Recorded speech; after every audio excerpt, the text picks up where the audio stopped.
Hey everyone, welcome back to our new session. अभी हम लोग कर रहे हैं डीबीएमएस डाटाबेस मैनेजमेंट सिस्टम, जिसमें हम लोग देख रहे हैं एफडी एंड नॉर्मलाइजेशन वाले यूनिट को।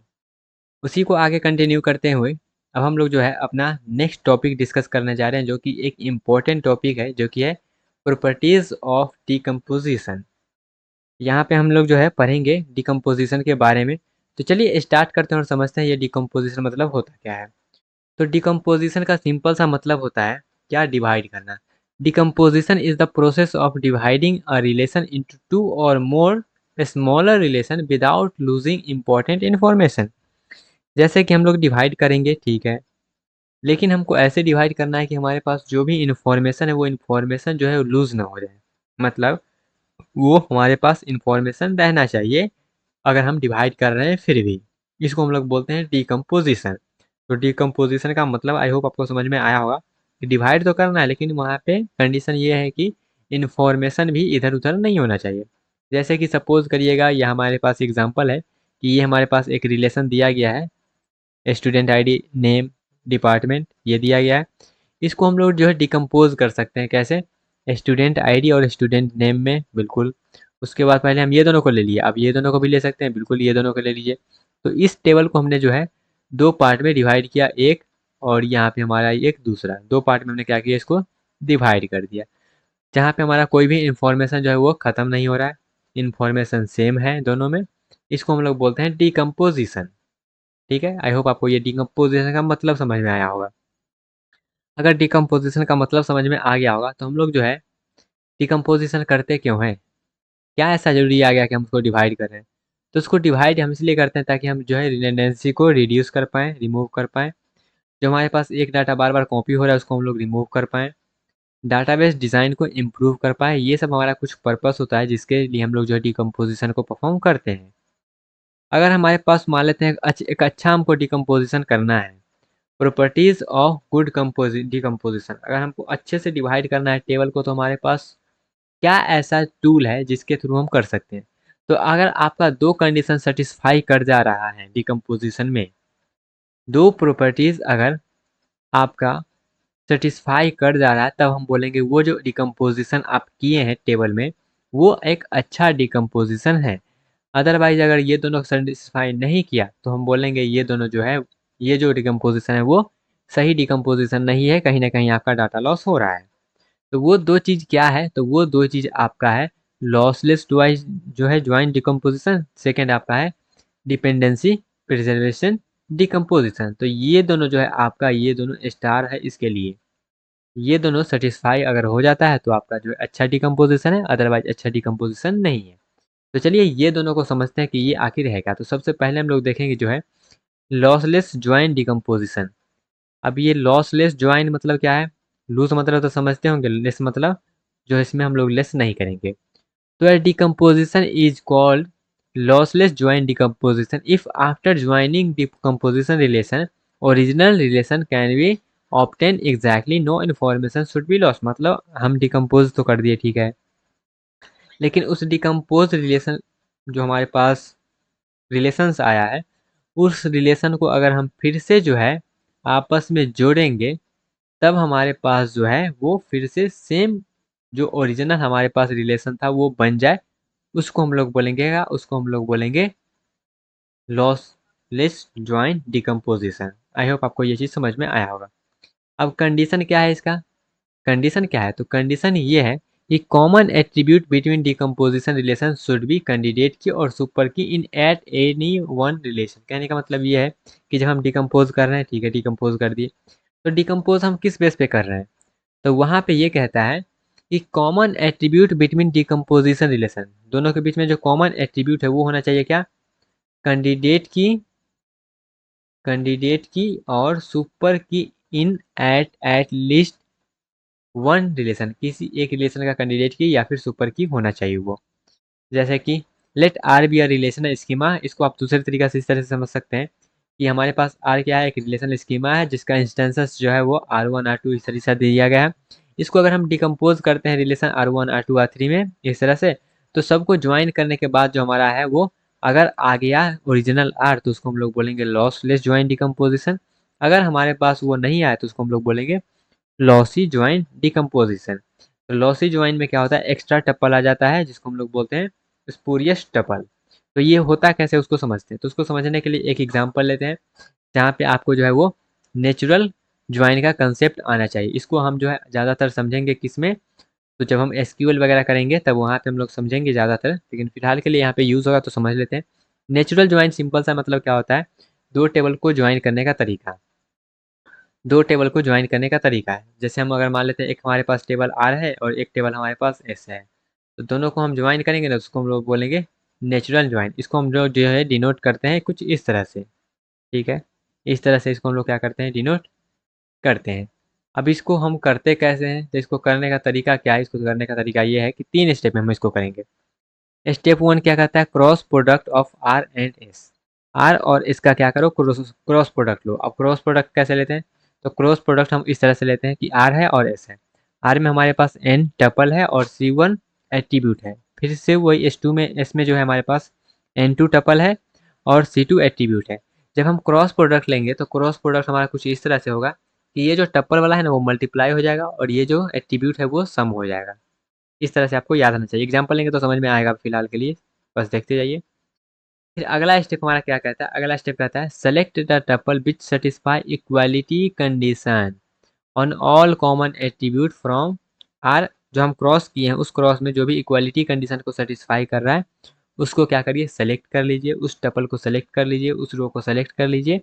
उसके बाद अगला स्टेप कहता है प्रोजेक्शन ऑफ डिस्टिंक्ट एट्रीब्यूट। जो अलग अलग एट्रीब्यूट है उसको क्या करिए, आप ले लीजिए उसमें से, वही हमारा क्या होता है, नेचुरल ज्वाइन होता है। चलिए इसको एग्जाम्पल के लिए समझते हैं कैसे करना है इसको। तो जैसे कि ये हमारे पास क्या है, ये हमारे पास एक एग्जाम्पल दिया गया है कि ये आपका जो है ये एक टेबल है, एक रिलेशन है, और इस रिलेशन को हमने क्या किया, डिकम्पोज किया है दो रिलेशन, एक R1 और R2 में। ये हमने क्या किया, इसको डिवाइड कर दिया। अब डिवाइड करने के बाद हम ये देखना चाहते हैं कि ये हमारा डिकम्पोजिशन जो है वो अच्छा डिकम्पोजिशन है कि नहीं। तो हम कैसे करेंगे, चलिए सबसे पहले इसको हम लोग क्या करते हैं, नेचुरल ज्वाइन लगाते हैं। तो नेचुरल ज्वाइन लगाने के लिए क्या करेंगे, सबसे पहले R1 है और R2 है, R1 है और R2 है। तो हम क्या करेंगे, दोनों को सबसे पहले क्रॉस करेंगे। तो क्रॉस करने के लिए क्या करते हैं, दोनों का जो हमारे पास टपल है वो टपल मल्टीप्लाई होता है और एट्रीब्यूट ऐड होता है। तो एट्रीब्यूट क्या है, एट्रीब्यूट 1 2 3 4, तो टोटल 4 एट्रीब्यूट आ जाएगा। टोटल एट्रीब्यूट 4 आ गया। और हमारे पास जो है वो 1 2 3, इधर है 3, और हमारे पास इधर कितना है, 1 2 3, इधर भी 3 है, तो 3 तिहाई 9। हमारे पास क्या आ गया, यहाँ पे 9 टोटल टपल आ गया। ठीक है, हमने क्या किया, क्रॉस प्रोडक्ट कर दिया। तो ये हमारा जो आया है, ये हमारा क्या किया, इस तरह हमने इसको क्रॉस प्रोडक्ट कर दिया है। कैसे करना है, जैसे ये है तो इसको लीजिए और इस तीनों के साथ करिए, 1 2 3 हो गया 3। ठीक है, इसका हो गया, तो यहाँ पे हमने इस तीनों को लिख दिया है, बिल्कुल। उसके बाद अगला हमारे पास क्या है, इसको लीजिए, इसके साथ, फिर इसके साथ, फिर इसके साथ, ये 3 हो गया, बिल्कुल। इसको हमने यहाँ पे लिख देना है, ठीक है।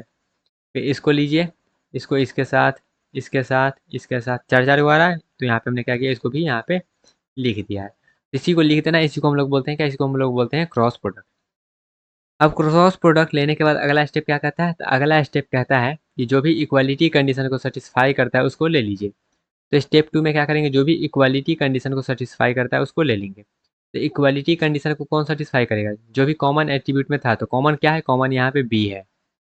तो बी में देखिएगा, इसमें और इसमें इक्वालिटी कंडीशन को कौन सेटिस्फाई कर रहा है, तो इक्वालिटी कंडीशन को यहाँ पे ये दोनों सेटिस्फाई कर रहा है, क्योंकि ये दोनों इक्वल है, ये अनइक्वल है तो इसको नहीं लेना है। फिर इधर आएंगे तो ये दोनों इक्वल है, इसको ले लेना है। फिर इधर आएंगे तो ये दोनों क्या है, ये दोनों हमारे पास इक्वल है तो इसको ले लीजिए, इसको, ये तीनों को ले लीजिए, क्योंकि ये क्या है, ये हमारे पास इक्वल है। और तो कोई इक्वल है नहीं, और तो सब अनइक्वल है। तो ये हमारा इक्वलिटी कंडीशन को क्या कर रहा है, सेटिस्फाई कर रहा है। तो हमको सिर्फ इतना ही को लेना है, ये हो गया, फिर ये दोनों हो गया, फिर ये तीनों हो गया, तो ये बस हमको इतना ही को लेना है। तो यही तीनों को हम लोग क्या करेंगे, अपना सेपरेट करके लिख लेंगे। तो सेपरेट करके लिख लिए, बिल्कुल। अब इतना लिखने के बाद क्या करेंगे, अब इतना लिखने के बाद आपको क्या करना है, जैसे कि यहाँ पे देखिएगा किधर गया, 2 4 5, और यहाँ पे हमारा जो है आ रहा है इस तरह से, जो है इधर से, इधर से, इधर से और इधर से और इधर से, ये हमारा आ रहा है, बिल्कुल। ये भी हमारा आ रहा है, बिल्कुल। तो यहाँ पे हम लोग क्या करेंगे, अब इसको सेलेक्ट कर लेंगे। चलिए यहाँ पे हमारा जो है इसको थोड़ा सा हम अगर पीछे कर ले, इसको हटा देते हैं, नहीं तो फिर हौच पौच हो जाएगा। ओके, यहाँ पे इसको थोड़ा सा इधर कर दें, चलिए इधर कर देते हैं, इसको भी हटा देते हैं।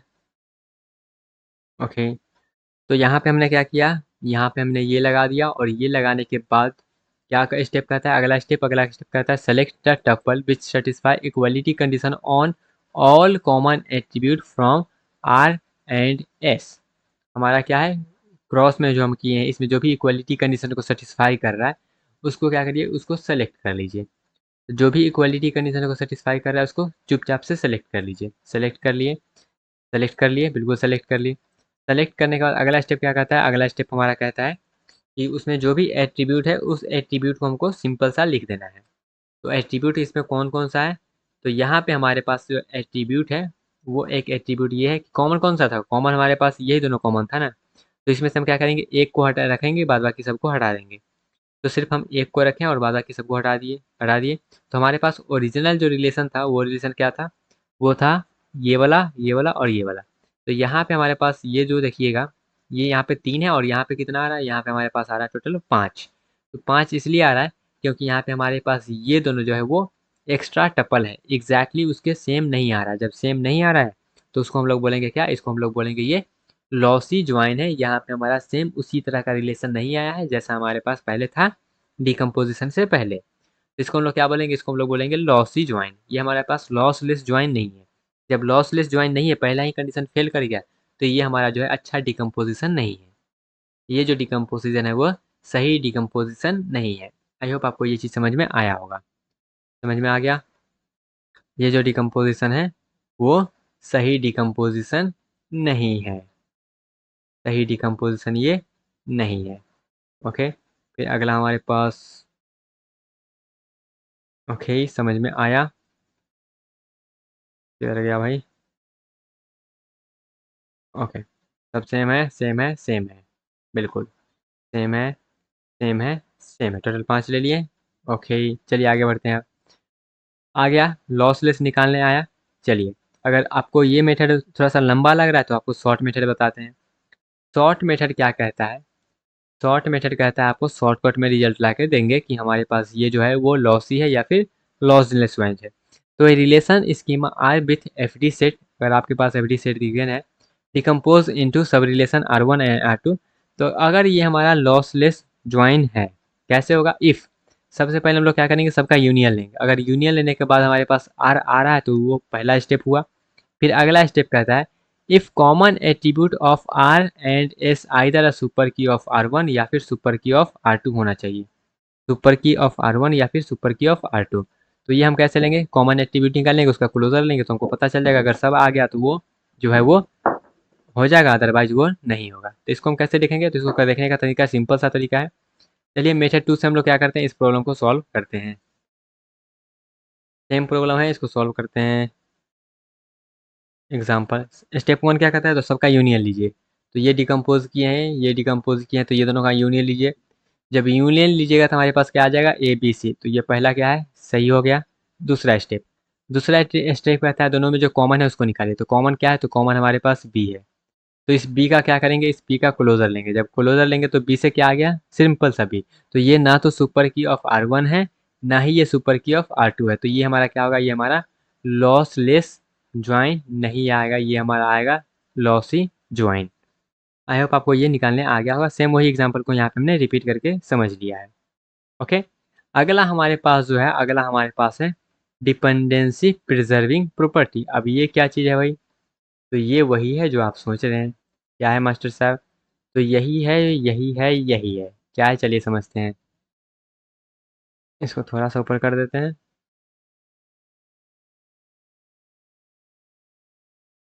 ओके, ओके, चलिए। अब ये क्या चीज़ है, तो a decomposition is preserving if all F D can be check in decomposition relation without joining them. हम अगर चेक कर पाते हैं ज्वाइन करने से पहले या फिर बिना ज्वाइन किए हुए, तो उसको हम लोग बोलेंगे क्या, उसको हम लोग बोलेंगे dependency preserving. Meaning no need to reconstruct original relation to verify dependency. कोई भी वो जो है हमको एक्स्ट्रा ये जो है रिकंस्ट्रक्ट का ज़रूरत नहीं पड़ना चाहिए। कहने का मतलब ये है देसी भाषा में कि हमारे पास एक मान लीजिए रिलेशन आर दिया गया है, जिसका एफडी सेट आपको जो है डिकम्पोज करना है, रिलेशन में दिया गया है। एफडी सेट आपको दिया गया है कुछ कुछ, तो आपको क्या करना है, सबसे पहले सबका यूनियन लेना है। जो भी एफडी दिया गया वो सबका यूनियन लीजिए। सबका यूनियन लेने के बाद अगर वो एफ के इक्वल आ जाता है तो डिपेंडेंसी प्रिजर्विंग होगा, अदरवाइज वो जो है डिपेंडेंसी प्रिजर्विंग नहीं होगा। एग्जाम्पल लेके समझें तो इस तरीक़ा से आप समझ सकते हैं कि जैसे कि ये आपका है एक लंबा चौड़ा एग्जाम्पल देख लीजिएगा कि हमारे पास एक रिलेशन दिया गया है और यहाँ पे हमारे पास जो एफ डी भी दिया गया है, यहाँ पे इतना से इतना एफ डी दिया गया है, ठीक है। और ये डिकम्पोज किया गया है, ये R1 है और ये R2 है, R3 है, R4, 4 टेबल में हम क्या किए हैं, इसको डिकम्पोज किए हैं। तो चारों टेबल में अगर हम डिकम्पोज कर दिए हैं तो इसको हमको क्या करेंगे, देखना है कि ये जो है वो सही आ रहा है कि नहीं। तो स्टेप 1 क्या कहता है, स्टेप 1 कहता है कि सबसे पहले सबका यूनियन लीजिए। यूनियन लीजिए, चलिए यूनियन लेते हैं। तो यहाँ पे यूनियन लेने के क्या करेंगे, जैसे कि ये हमारे पास ए बी है तो ए बी लिख दिए, या फिर जितना सबसे पहले क्या करना है आपको, देखिए कितना टेबल में किए हैं, 4 टेबल में। 4 टेबल में लिख लेना है R1। ये हमारा क्या है, ये स्टेप 1 है। हमने क्या किया है, ये सबका लिख लेना है, लिख लिए। लिख लेने के बाद अब ये देखिए कि जो भी हमको जो डिपेंडेंसी दिया गया है वो किस में लाई करता है। जैसे यहाँ पे ए बी है, यहाँ पे ए बी है, फिर यहाँ पे बी सी है। तो यहाँ पे देखना है ए से बी आ रहा है या फिर बी सी ए आ रहा है। तो ए से बी आ रहा है ना, तो ए से बी वाला को यहाँ पे रखना है। क्या बी से ए आ रहा है, तो नहीं, बी से ए कोई एफ डी में नहीं आ रहा है। दूसरा स्टेप में क्या करना है, हमको ये चेक करना है। चेक कर रहे हैं, जो आ रहा है उसको लिख रहे हैं, उलट पुलट के देख लेना है। जैसे यहाँ पे बी सी है तो ये देखना है बी से सी आ रहा है या फिर सी से बी आ रहा है। तो दोनों से आ रहा है तो दोनों यहाँ पे लिख लिए। फिर सी और डी है तो सी से डी आ रहा है या फिर डी से सी, दोनों आ रहा है तो दोनों लिख लीजिए। फिर डी और ई है तो यहाँ पे डी से ई आ रहा है तो डी से ई हमने लिख लिया, ठीक है। अगर आप इसको और अच्छे से समझना चाहते हैं तो ऐसे समझिए कि सबसे हमने क्या किया, सबका क्लोजर ले लीजिए। क्लोजर लेने के बाद देखिए ए से हमारा क्या आ रहा है, ए से हमारे पास जो है वो ए से बी आ रहा है, बिल्कुल बी आ रहा है। हमारे पास बी से आ रहा है, बी से ए नहीं आ रहा है, ठीक है, यहाँ पे देख सकते हैं। सी से हमारे पास बी से जो है सी आ सकता है, बिल्कुल आ सकता है। क्या सी से हमारे पास जो है बी आ रहा है, तो सी से हमारे पास जो है बी आ रहा है, बिल्कुल आ रहा है। क्या डी से हमारे पास सी आ रहा है, तो डी से हमारे पास जो है वो सी आ रहा है। क्या हमारे पास जो है सी से डी आ रहा है, तो सी से हमारे पास जो है डी आ रहा है, सी से डी हमारे पास आ रहा है। ई से हमारे पास कुछ आ रहा है तो नहीं आ रहा है। तो यहाँ पे हमने क्या किया, उसी को उस तरीक़ा से जो जिसके अंदर में आ रहा है उसको हमने यहाँ पे लिख लेना है, उसके एफडी को यहाँ पे लिख लिए। लिख लिए।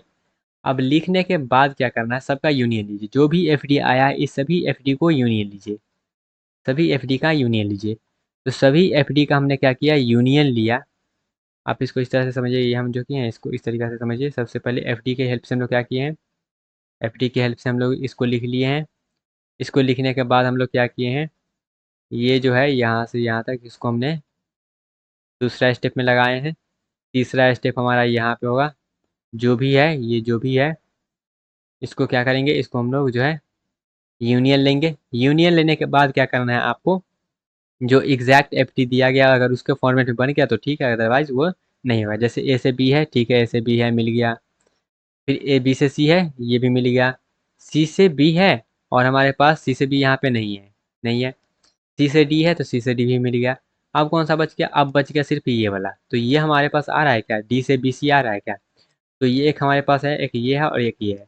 तो डी से सी है, डी से ई है, तो डी से हम जो है लिख सकते हैं सी ई, लिख दिए। अब सी से हमारा बी आ रहा है तो सी की जगह पर बी लिख सकते हैं, तो बी ई आ गया। तो इस तरह से हम लोग क्या करना है, इधर उधर मोड़ मार के उसको आंसर को लाना है।